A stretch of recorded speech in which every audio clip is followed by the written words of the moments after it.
Bonjour à tous, bienvenue sur les Chroniques du blindage. Aujourd'hui, nouveauté de chez Miliart pour une belle petite revue de boîte. Donc on est ici sur le Tempo E400, donc en 3 roues. Donc c'est un petit triporteur de fabrication allemande, donc qui a été fabriqué de 39 à 45.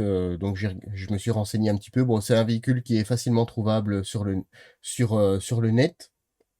Donc c'est un véhicule à la demande, je vais dire, de l'armée allemande pour faire un véhicule pas très cher et pour l'effort de guerre. Donc c'est un triporteur. Il a un moteur de 2 temps de 400 cm3, donc c'est pour ça le E400. Donc en me renseignant, je me suis dit que sans doute Miniart allait poursuivre un petit peu comment dire, les versions suivantes, du fait qu'il y a quand même pas mal de versions. Je connaissais pas du tout ce véhicule. Et alors, pour la petite histoire, en 1955, ça a été, la marque a été arrêtée et elle a été reprise par Hanomag. Donc voilà, c'était la petite histoire. Donc c'est une petite nouveauté Mignard. Enfin, je dis petite parce que la boîte n'est pas très grande, mais bon, c'est quand même une belle nouveauté en soi.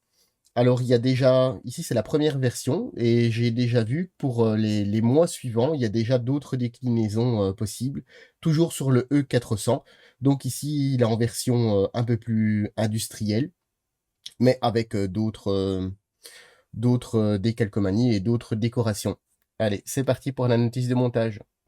Alors, la notice de montage au format habituel, hein, qui nous signale comme quoi les pièces sont hautement détaillées. On a donc du plastique transparent, de la photo découpe, 4 options sur les décorations, et les portes peuvent être ouvertes ou fermées. Alors, on commence la première, ils n'ont pas perdu de place sur la notice, donc la première version, donc c'est à Hambourg en 1940, donc c'est une version, je dirais, pas totalement civile, mais une couleur simple, sans écriture, donc une couleur rougeâtre. Et donc, on reprend notre notice. Donc ici, on a les grappes. Donc on a 1, 2, 3, 4, 5, 6, 7 et 8 grappes, je dirais, et une belle petite planche de photodécoupe. Alors au niveau des notices, des références couleurs, on a du Valero, Mister Color, AKRC, Mission Model, Amomig, Tamiya. Donc on a quand même, on a vraiment le choix au niveau des couleurs, au niveau des profils proposés, et il n'y aura pas trop de difficultés donc à trouver son bonheur là-dedans. Donc c'est pas mal. Alors, au niveau du montage, on commence par l'assemblage de la cabine, je dirais, enfin du poste de pilotage, si vous préférez, ou du poste de conduite. Donc, on a le dessous, le plancher, la partie avant, le siège, et on vient directement, vous voyez, ça s'assemble quand même pas mal. Alors, les essuie-glaces sont en photodécoupe, et ici, donc, on a donc, ils nous disent pour modélistes expérimentés, donc le système de tringlerie qui n'est pas fourni, mais c'est une tige de 0,3 avec une longueur de 24,6 mm. C'est toujours pas mal, les petits détails, donc ça nous évitera de chercher dans la documentation, et en plus, c'est une petite amélioration qui n'est pas très compliquée à faire. Donc ici, sur l'étape 6 et 7, on referme en fait la cabine. Et on vient installer les portes. Alors, les portes, vous voyez, c'est quand même joliment fait. Il y a le panneau de porte intérieur, extérieur, la vitre qui vient se coller dessus, donc presque comme dans la réalité. Alors, on a le choix, les portes ouvertes ou fermées. Et après, on commence directement la suspension. Donc, la suspension, et ça, je suppose que c'est...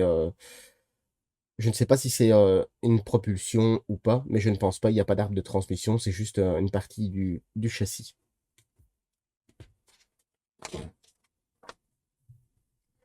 Ensuite, les roues. Donc, les roues, il y a deux possibilités. Donc, avec le moyeu apparent ou avec les enjoliveurs, suivant la version, si elle est sans doute un peu plus commerciale ou je dirais, pour de l'utilitaire pur et dur. Alors, même chose, on nous explique ici donc les maintiens du ride de frein sont proposés en photodécoupe, mais par contre, le câble ne l'est pas. Mais par contre, ce qui est bien, on a quand même tout le schéma de câblage de freinage qu'on peut ajouter. Et ça, c'est des petites choses qui sont vraiment pas mal. Alors, ensuite, on continue avec la partie soutenant le châssis, enfin le plateau arrière. Même chose, hein, toutes les parties de maintien des volets de la benne sont fournies. Alors ici, donc, on a les deux versions de plaques d'immatriculation. Les deux, donc, on a vraiment le rectangulaire et ici, on est vraiment sur un rectangulaire biseauté. Donc, toujours des pièces en photodécoupe. Ensuite, les garde-boue. Ici, donc, on a le choix, hein, donc, à bien vérifier. Pour le système de fixation, donc, c'est pour les ridelles qui peuvent être ouvertes ou fermées. Et vous voyez ici, il y a toujours les petits crochets qu'on peut installer suivant la position d'ouverture et de fermeture. Alors, on attaque le moteur, donc c'est un bicylindre, hein, deux temps, de 400 cm3. Donc, vous voyez, on commence avec le bloc, même chose, hein, toujours ce système avec... ils ne fournissent pas le petit câblage, bon, c'est pas... Pour moi, c'est pas dérangeant, puisque des câbles, comment dire, des câbles en cuivre, j'en ai quand même pas mal en stock. Mais ils pourraient fournir un petit peu de câblage, ça aurait peut-être pu être très très sympa. Donc, le système de ventilation, le système d'échappement, et puis le système de suspension de la roue avant, ainsi que le système d'entraînement. Vous voyez, c'est un modèle c'est un peu spécifique, donc même chose, hein, sur la roue avant avec le moyeu apparent ou l'angéliveur. Et donc, c'est vraiment une pièce à part du véhicule, donc c'est toujours chouette en fait pour pouvoir le patiner à part. Donc ici, on a encore une fois les mesures de câblage. On a les câbles différents. Donc on vient fixer le moteur à la cabine. Et ici, on a les câbles à positionner. Donc on aura un modèle qui sera quand même excessivement bien détaillé. Donc on vient mettre la partie deux roues arrière sur la cabine. Vous voyez, c'est un modèle qui est quand même simple, hein. Maintenant, il faudra peut-être faire attention au temps de séchage pour faire un séchage relativement solide. Ici, on a le nez, donc le capot avant avec ses grilles en photodécoupe, lui est en une seule pièce. C'est une très très belle pièce d'ailleurs. Et elle peut être donc positionnée en ouvert ou fermée. Enfin, ouvert ou fermé. Et vous voyez le petit crochet qu'on a installé, en fait, ça vient s'attacher sur sur l'avant du véhicule. Donc ici, on termine le montage avec le phare et les rétroviseurs. Et alors, donc, on a tout un tas de matériel, de barrières. Donc, Mignard a quand même une gamme assez exceptionnelle d'accessoires et ils nous fournissent une grappe donc, pour pouvoir charger le véhicule si vous le désirez. Maintenant, si je le fais, ce sera peut-être pas systématiquement les accessoires que eux ont fournis pour ne pas avoir peut-être la même chose que tout le monde. Mais à part ça, rien d'extraordinaire. Ensuite, l'autre profil couleur, donc on est à Berlin en 1940. Donc ici, on est toujours dans une couleur, je dirais, traditionnelle, hein, puisque j'en ai vu sur Google en rouge, voilà, il y a un petit peu de tout. Donc ici, on est en transport, donc tout ce qui est transport de matériaux. Donc ici, on a un profil avec les inscriptions sur les portières, les ridelles, qui a déjà un peu plus de gueule, je trouve, c'est un peu moins monotone. Et ici, donc là, on est à Nuremberg en 1940. Ici, on est dans la zone d'occupation anglaise, à Hambourg, en 1940. Donc ici, c'est plus le transport de matériaux, du sable, ainsi de suite. Donc, vous voyez, les inscriptions ont été peinturées pour de l'ancien propriétaire et c'est mis Hambourg en grand.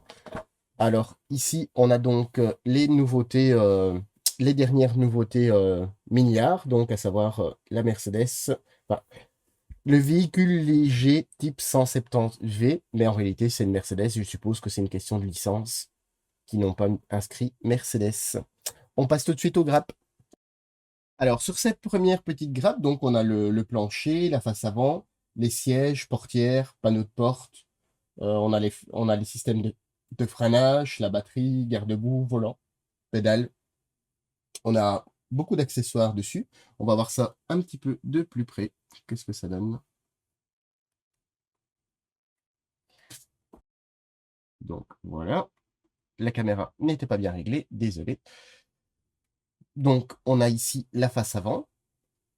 Vous voyez, hein, le compartiment, je dirais le compartiment moteur est relativement bien détaillé. Les sièges, je les trouve super beaux. Donc je trouve qu'ils sont joliment bien faits parce ils sont bien bombés. Vous voyez, les structures sont, enfin, la ligne, je pense pas que ce soit du cuivre, mais sans doute peut-être du simili ou autre. Ici, donc, on a l'extérieur des portes, l'intérieur des panneaux de porte.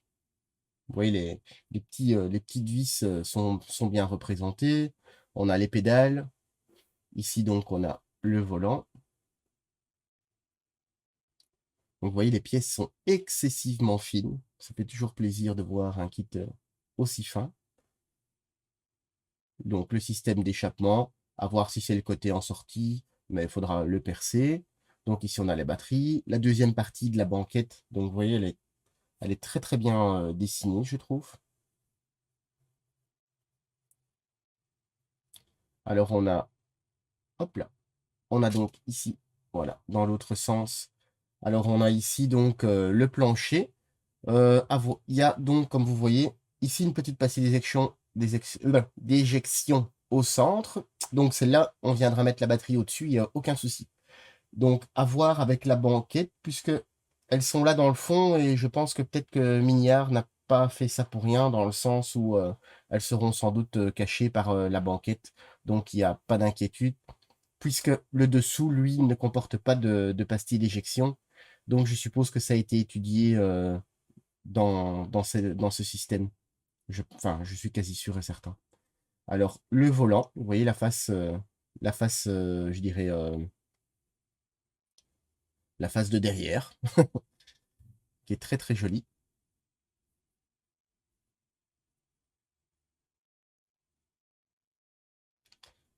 Alors, on a les pédales. Vous voyez, toutes les pièces sont vraiment très très très belles, hein. Donc, on en a fini avec cette grappe. Ensuite, la grappe suivante, donc on a les pneus et on a donc les différents modèles de roues avec Enjoliver ou le moyeu apparent. Un tas de petites pièces donc, qui composent le moteur, le système de suspension. On a un phare Notec ici, donc il y aura sans doute une version, je dirais, purement militaire qui suivra dans les prochains boîtages. Donc, vous voyez, au niveau des pneus, donc c'est très très joli. Il y a une petite ligne, de moulage, mais il n'y a vraiment rien d'important. Donc, comme je vous disais, il y a donc il y a le choix donc avec celle-ci avec l'enjoliveur et celle-ci avec le moyeu. Et c'est intelligent d'avoir fait. Donc, il y a un côté donc il y a un côté complet et l'autre côté à venir mettre le choix je dirais, de flasque qui nous intéresse. Ensuite, on a les rétroviseurs,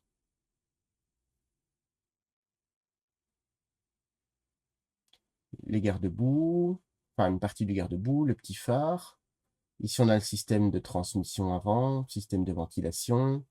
Alors, le moteur, c'est pas une très très très grosse pièce, hein, bien évidemment.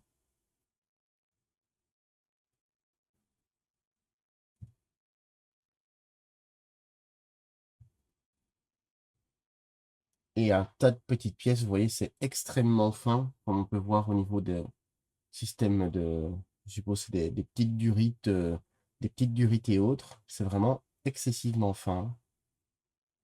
Donc, il faudra les dégrapper avec beaucoup, beaucoup de précautions. Vous voyez, tout est joliment moulé, hein.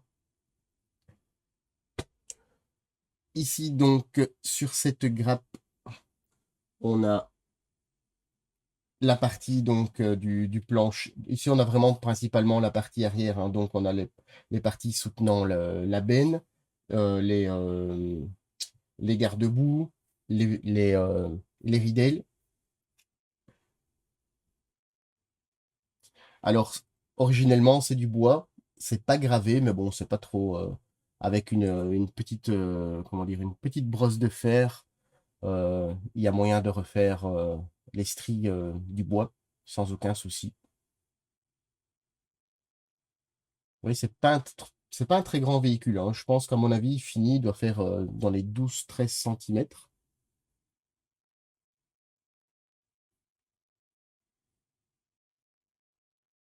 Oui, les ridelles sont bien représentées. Alors, il n'y a pas de pastille d'éjection, hein, d'un côté ni de l'autre, hein.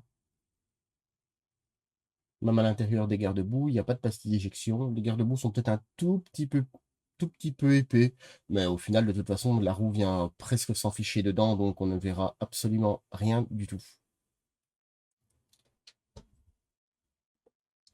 Ici, donc, sur une autre grappe, donc on a la partie arrière de la cabine et on a deux toits différents. Donc je suppose que c'est déjà en prévision aussi comment dire, des versions différentes. Alors j'ai pas spécialement vu de différence à part la gouttière qui n'est pas complète sur celle-ci. Alors vous voyez, il y a de nouveau pastille d'éjection ici et ici, et en fait elles seront et on a une ici et une là. Peut-être ces deux-ci à boucher, mais du moins celles-ci ne seront pas du tout visibles. Donc il n'y a pas d'inquiétude. Alors sur le toit, il y a une espèce de pastille d'éjection en plein milieu. Elle sera facile à enlever, elle est bien positionnée, je dirais. Alors vous voyez, au niveau des différences, il y a juste l'avant du toit qui change. Dans cette version, dans ce boîtage-ci, on ne propose pas un ou l'autre, hein. Donc ce sera sans doute pour soit certains auront on va dire un bandeau commercial sur le dessus, enfin je ne sais pas. On verra dans la suite des versions.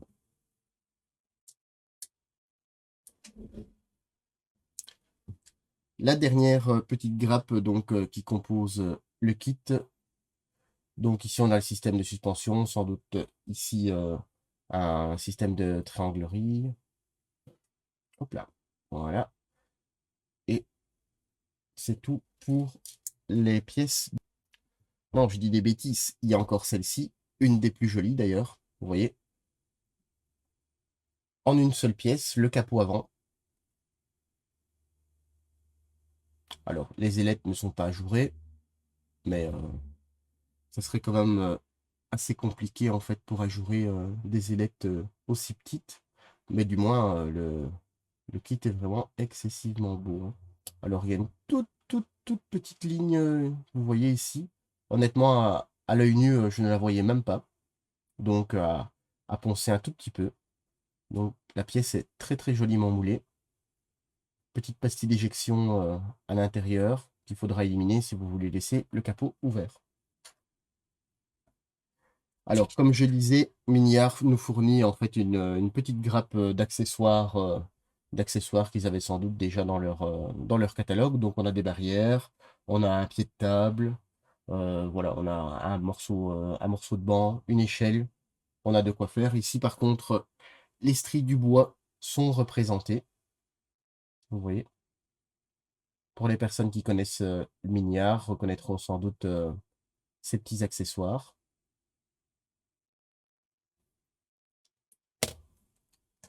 On a les parties transparentes, donc qui sont très bien moulées. Alors, vous voyez, il n'y a pas de... Elles sont pas gondolées, elles sont vraiment nickel. Alors, il n'y a pas de masque fourni dans la boîte. Maintenant, peut-être avec la découpe du kit qui est faite d'une façon assez spécifique, on pourrait peut-être se permettre de les mettre par la suite en finition, à voir. Maintenant, c'est des surfaces planes. Le rebord est quand même assez prononcé pour pouvoir faire des masques nous-mêmes très facilement avec de la bande cache. Les décalcomanies, alors vous voyez, elles sont très bien moulées. Il y a celle-ci qui représente donc le marquage effacé à la peinture. Donc il y a les coulées de peinture, c'est vraiment pas mal. Le lettrage est clair, net et sans bavure. Maintenant, c'est une planche qui n'est pas excessivement grande, hein. Donc peut-être à voir dans les autres versions qui sortiront dans le futur ce que ça donne. Et en dernier, nous avons la planche de photodécoupe, donc qui comporte les grilles de face avant, les essuie-glaces qui sont ici, sont tout fins. Donc les supports de plaques, support du plaque d'immatriculation, les deux modèles de support de plaque d'immatriculation, tout le système d'ouverture et de fermeture donc des ridelles pour le bac arrière. Et alors on a cette petite plaque en photodécoupe. Alors j'ai vu que c'était, je pense que c'est le premier kit en fait que Miniar propose. Ceci, c'est tout simplement une petite plaque de présentation. Donc, vous pouvez très bien la peindre et après vous poncez et ça va être, je vais dire, avec une couleur un peu métallisée, métallique. C'est une petite plaque de présentation. Honnêtement, je trouve ça peut être sympa si vous voulez laisser le véhicule simple sur un socle. Alors, c'est une belle planche de photodécoupe. Honnêtement, la planche n'est pas excessivement grande, mais elle va apporter énormément à cette petite maquette. Et comme vous voyez, ils pensent à tout. Chez Mignard, ils mettent ça dans une petite pochette, ça évite qu'elle se balade partout et que ça se plie dans tous les sens. Alors voilà pour cette petite revue de détail. Bon, je dis petite, au final, elle est pas si petite que ça. Juste le véhicule qui est un peu plus petit que d'habitude. Alors c'est pour moi une très très belle nouveauté de chez Mignard. D'ailleurs, je me suis empressé à l'avoir parce que je trouve que c'est un véhicule, on peut le mélanger dans le civil. On est dans les périodes de la guerre, même un tout petit peu avant, et sans doute beaucoup après aussi. Donc ça permet d'avoir des projets vraiment dans tous les sens, et c'est surtout l'originalité. Alors ce kit, bien sûr, est disponible chez notre partenaire Domino. Il fait partie de la nouvelle gamme, de la sortie des nouvelles boîtes de chez Miniar et il vous est proposé à un prix inférieur à 30 euros. Alors, ça peut vous paraître pas spécialement bon marché vu la taille, mais vous avez vu la qualité, même Miniar, en fait, toutes les sociétés montent en détail et en fait, malheureusement, ça se répercute là-dedans. Mais il est relativement abordable. Je pense que c'est 28,50 € ou dans ces prix-là, donc c'est pas un prix spécialement excessif. Donc, je vous invite à aller voir le site de notre partenaire Domino et vous allez voir toutes les nouveautés Miniar et bien sûr toutes les nouveautés des autres marques. Sur ce, je vous dis à très bientôt sur les Chroniques du blindage.